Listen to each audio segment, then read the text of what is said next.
As-tu déjà remarqué à quel point ton esprit peut être ton meilleur allié? Ou ton plus cruel geôlier? Combien de souffrances viennent, non pas de ton corps, mais des histoires que ton esprit répète sans fin? Depuis des millénaires, les sages d'Orient ont observé cela. Ils ont vu comment la peur, la colère, l'attachement détruisent non seulement la paix intérieure, mais aussi la santé physique. Ils ont découvert que lorsque l'esprit se purifie, le corps retrouve sa force. Ces découvertes ne sont pas des promesses vides.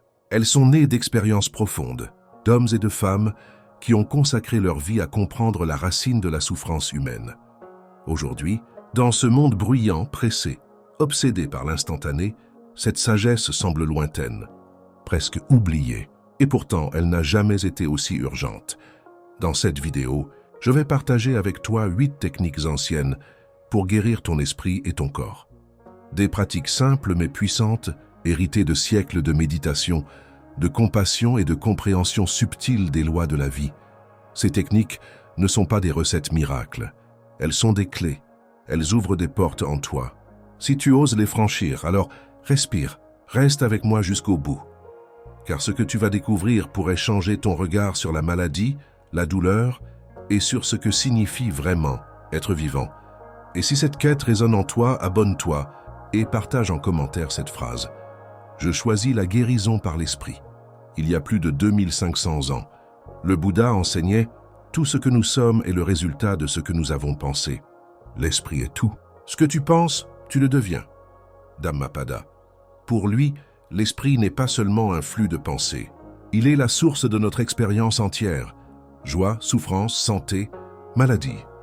Lorsque l'esprit est empoisonné par l'avidité, la haine, l'ignorance, il crée des déséquilibres qui finissent par se refléter dans le corps. Mais lorsqu'il est purifié, calme et éveillé, le corps retrouve son harmonie naturelle. Dans les monastères bouddhistes, cette vérité était vécue, pas simplement enseignée. Les moines savaient que méditer ne servait pas seulement à apaiser l'âme, mais aussi à soigner les blessures invisibles qui finissent par ronger le corps. On utilisait la respiration comme un remède, la compassion comme une médecine, le silence comme une guérison. Pourtant, dans notre monde moderne, cette compréhension s'est estompée. Nous cherchons à tout réparer à l'extérieur. Médicaments pour le corps, distractions pour l'esprit, solutions rapides pour apaiser le mal-être. Mais rares sont ceux qui s'arrêtent pour regarder la racine, l'esprit agité, fragmenté, déconnecté de sa nature paisible. En revenant à ces enseignements anciens, tu peux retrouver ce lien oublié, celui entre ton esprit et ton corps. Non pas pour rejeter la médecine moderne, mais pour compléter ton chemin de guérison par quelque chose que personne d'autre ne peut faire à ta place. Transformer ton monde intérieur. Et c'est ce chemin que nous allons explorer maintenant.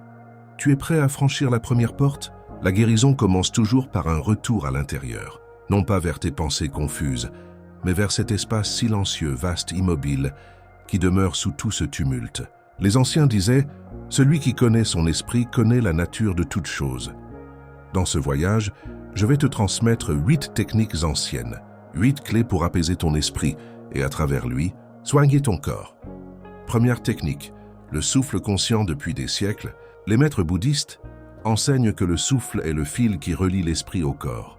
Quand tu observes ta respiration, tu reviens à toi-même. Inspire profondément, expire lentement, et tu verras, le mental s'apaise, les tensions se relâchent, le système nerveux s'équilibre. Chaque jour, offre-toi 10 minutes où tu ne fais qu'une chose, respirer consciemment. Deuxième technique, l'assise silencieuse. Assieds-toi, ferme les yeux et deviens une montagne, stable, immobile. Cette pratique, appelée zazen, calme les tempêtes mentales. Quand tu ne bouges plus, tu découvres que ce qui te semblait insupportable se dissout comme un nuage. Ton esprit retrouve clarté et ton corps, repos. Troisième technique, le nettoyage des pensées. Les anciens comparaient l'esprit à un jardin.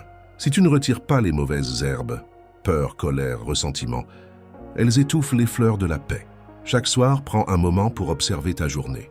Remercie pour ce qui t'a nourri. Relâche ce qui t'a blessé. Ainsi, ton esprit ne porte pas le poids du passé et ton corps peut se régénérer durant la nuit.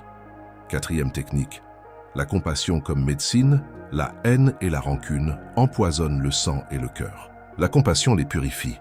Pratique ce simple mantra. Puis-je être en paix? Puissent tous les êtres être en paix?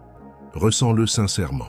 Ce n'est pas naïf. La science moderne confirme aujourd'hui que la compassion réduit l'inflammation, renforce l'immunité et rééquilibre l'esprit. 5e technique, le contact avec la nature. Les moines vivaient proches des forêts, des rivières, du vent. La nature enseigne l'harmonie. Chaque fois que tu t'y exposes, ton esprit se synchronise à un rythme plus vaste et ton corps se ressource. Marche pieds nus sur l'herbe, écoute un ruisseau, respire l'odeur des pins. Tu redeviens partie du tout. 6e technique. Le jeûne du bruit. Nous consommons des sons comme d'autres consomment du sucre, sans mesure. Mais le silence est un aliment vital pour l'esprit. Choisis 1 heure par jour sans téléphone, sans télévision, sans parole. Laisse ce silence pénétrer ton être. Tu découvriras que derrière le vacarme, ton corps te parle et ton esprit se repose. 7e technique.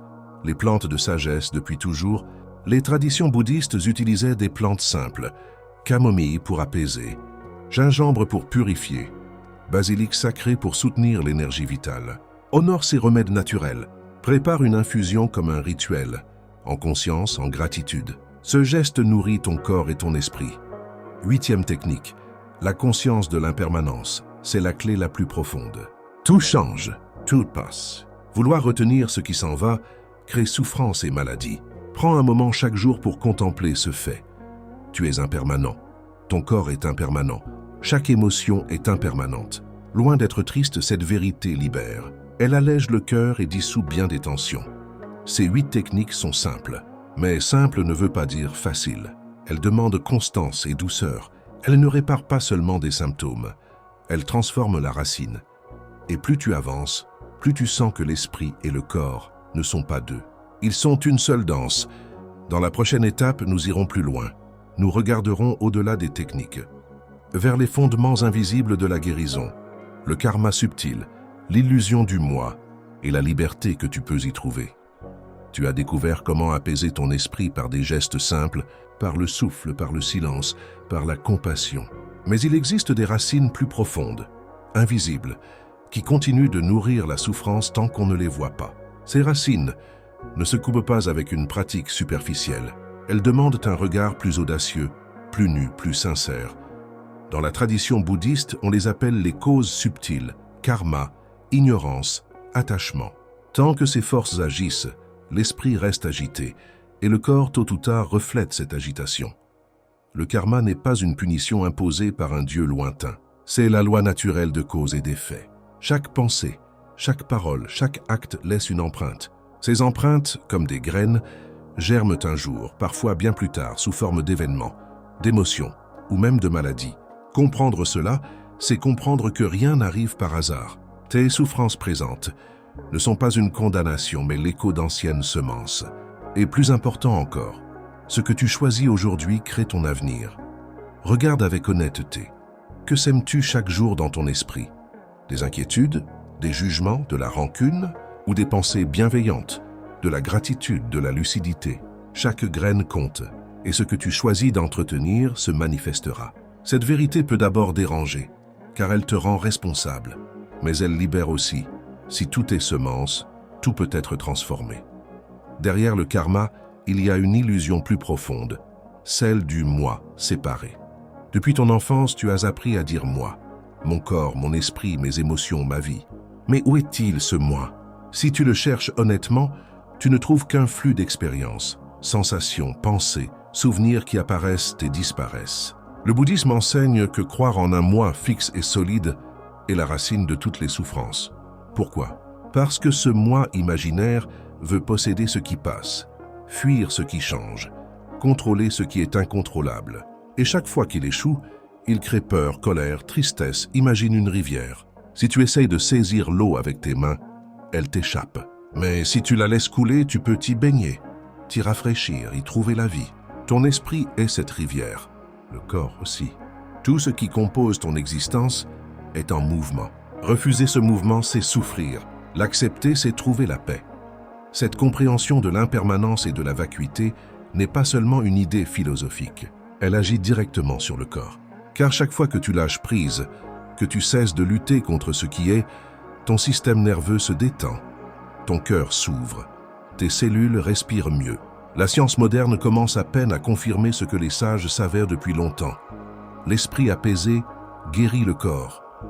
Mais vois aussi comment l'attachement agit en toi. L'attachement n'est pas seulement un lien affectif. C'est tout désir qui devient exigence, toute identification rigide.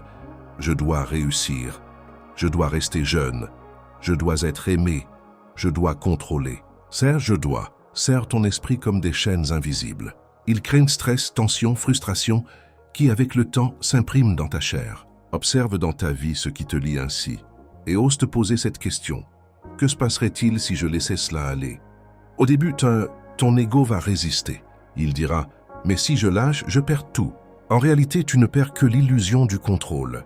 Ce qui est vrai, ce qui est vivant, ne disparaît pas parce que tu le laisses libre. L'amour authentique ne dépend pas de l'attachement. La joie véritable ne dépend pas d'une condition extérieure. La force intérieure ne dépend pas d'un masque. Regarde les maîtres qui ont traversé des épreuves terribles avec sérénité. Ils n'avaient pas un corps invincible ni une vie parfaite. Ils avaient un esprit libre, libre de s'accrocher à ce qui passe, libre de craindre la fin, parce qu'ils savaient qu'en chaque fin il y a un commencement. Quand tu intègres cette vision, même tes douleurs physiques changent de nature. Elles ne sont plus des ennemis à abattre, mais des messagères. Elles t'indiquent où ton esprit lutte encore, où il s'accroche. Et en accueillant ce message souvent, la douleur se transforme. Bien sûr, ce chemin demande du courage. Regardez l'illusion du moi. Affronter l'impermanence, ce n'est pas confortable. Beaucoup préfèrent fuir, se distraire ou s'anesthésier. Mais si tu restes, si tu observes, si tu persistes avec douceur, un jour quelque chose cède, comme un nœud qui se défait en silence. Et dans cet espace, un calme indescriptible apparaît. Pas le calme artificiel d'une absence de problème, mais le calme profond d'une conscience qui a cessé de se battre contre la vie. C'est cela, la véritable guérison. Pas l'absence de toute douleur, mais la liberté au milieu de tout ce qui change. Quand cet état s'installe, ton corps s'ajuste naturellement. Le stress chronique s'éteint, l'énergie circule. La joie simple de respirer revient. Alors ne vois pas ces enseignements comme des théories lointaines, mets-les en pratique. Commence par observer tes pensées comme des nuages. Vois le moi comme un rêve. Pratique la gratitude même pour l'impermanence, car elle rend chaque instant précieux. Et quand tu sens la peur monter, rappelle-toi, tu n'es pas cette peur. Elle passe comme tout le reste. Peu à peu, tu sentiras que la guérison n'est pas un but à atteindre, mais un état naturel qui émerge quand l'esprit cesse de se contracter. Comme une fleur qui s'ouvre quand cesse la tempête, et c'est à toi seul qu'appartient ce chemin. Personne ne peut marcher à ta place. Mais souviens-toi, chaque pas, aussi petit soit-il, change ton monde. Tu as compris que l'esprit et le corps ne sont pas deux, que la guérison profonde commence par l'intérieur, dans les racines invisibles de ton être. Mais comment concrètement amener cette compréhension dans ta vie quotidienne? Comment transformer cette sagesse en gestes simples, en habitudes qui nourrissent ton esprit et ton corps chaque jour? Commence par le matin. Avant même d'ouvrir les yeux, reste immobile quelques instants. Sens ton souffle sans le changer. Laisse-le t'accueillir dans cette nouvelle journée.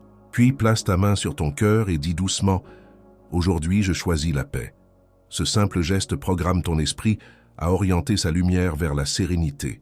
Répète-le chaque matin, même quand tout en toi résiste. Surtout quand tout en toi résiste.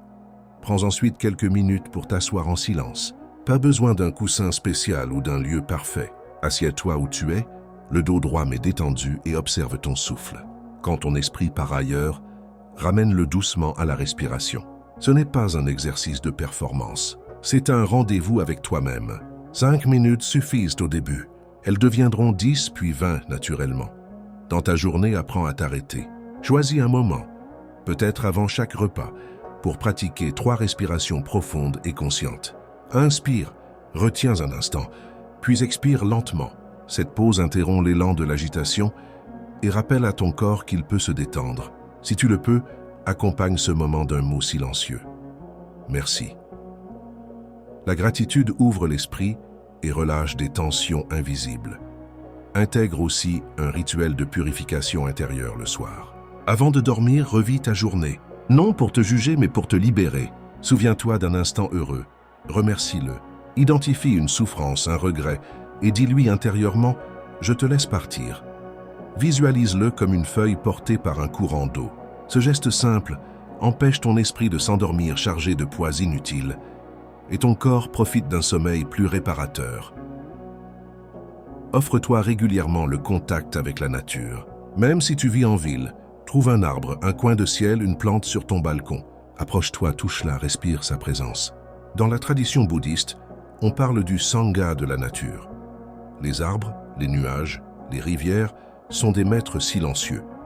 Ils te rappellent l'impermanence, l'interdépendance, la beauté simple de l'être. Consacre un moment chaque semaine à marcher dehors, sans but, simplement pour te relier. Fais du silence ton allié. Choisis un moment chaque jour, même 10 minutes, où tu coupes toute source de bruit. Pas de téléphone, pas de paroles, pas de distraction. Au début, ce silence peut sembler inconfortable. Reste, écoute-le. Tu découvriras qu'il n'est pas vide, il est plein. Plein de réponses, plein de paix. Nourris ton corps avec respect. Prépare une infusion comme un rituel. Choisis des plantes simples. Camomille pour apaiser, mélisse pour calmer l'esprit, gingembre pour réveiller l'énergie, basilic sacré pour soutenir l'équilibre. Quand tu verses l'eau, fais-le en conscience. Sens la chaleur, l'odeur, le geste.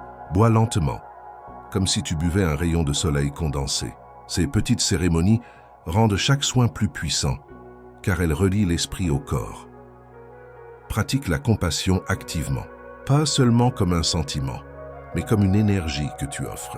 Chaque fois que tu croises quelqu'un, pense silencieusement « Puisse-t-il être en paix ?» Même si c'est un inconnu, même si c'est quelqu'un qui t'agace. Ce simple acte transforme ton esprit.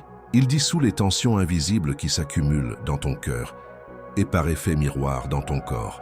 Enfin, confronte la peur de l'impermanence par un exercice doux mais profond.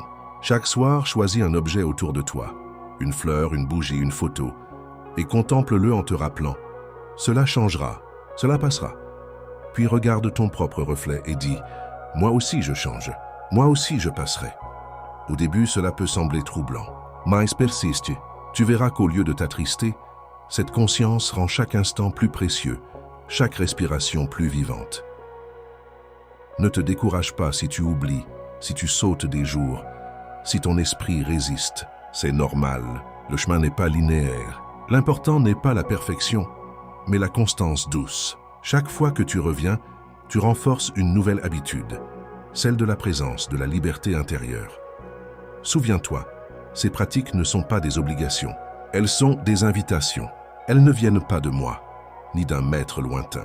Elles viennent de toi, de cette partie profonde qui aspire à l'harmonie. Chaque fois que tu les appliques, tu honores ton corps, tu honores ton esprit, et tu honores la vie elle-même. Et un jour, presque sans t'en rendre compte, tu remarqueras un changement subtil. Moins de tension dans ton dos, moins de colère dans ton cœur, plus de légèreté dans ton souffle. C'est la guérison, simple et silencieuse, qui s'installe. Te voilà arrivé au terme de ce voyage. Tu as respiré consciemment, goûté au silence, touché du doigt l'impermanence, regardé les racines invisibles de la souffrance et entrevu la liberté qui naît quand on cesse de lutter contre la vie. Peut-être te sens-tu différent, peut-être ressens-tu simplement une paix discrète, ou peut-être un trouble doux, comme si quelque chose en toi commençait à se fissurer pour laisser passer la lumière. Souviens-toi, la véritable guérison n'est pas un événement spectaculaire. Ce n'est pas un miracle qui tombe du ciel. C'est un processus, patient, humble, nourri jour après jour par tes choix intérieurs. C'est chaque souffle que tu prends en conscience, chaque pensée que tu refuses de nourrir, quand elle empoisonne ton cœur, chaque geste de bienveillance envers toi-même et envers le monde. Les anciens disaient « La goutte d'eau perce la pierre non par sa force, mais par sa constance. » Ta transformation est cette goutte. Ne doute pas d'elle. Ne te décourage pas quand les anciens réflexes reviennent. Observe-les, accueille-les, puis reviens, encore et encore, à ce qui est vrai, à ce qui est vivant, à ce qui est paisible. Regarde ton esprit comme un ciel immense. Les nuages des pensées, des émotions, des douleurs vont et viennent, mais le ciel demeure. Et ce ciel, c'est toi. Pas ton ego, pas ton histoire, pas ton passé, ni tes attentes. Toi, l'espace conscient, libre et clair. Plus tu te souviens de cela, plus ton corps s'apaise, plus ta vie retrouve sa saveur simple. Alors, je t'invite à ne pas laisser ce voyage se refermer ici. Continue, pratique, même un peu chaque jour. Et si ces paroles ont résonné en toi, offre-toi un engagement. Écris en commentaire ces mots comme une graine que tu plantes aujourd'hui.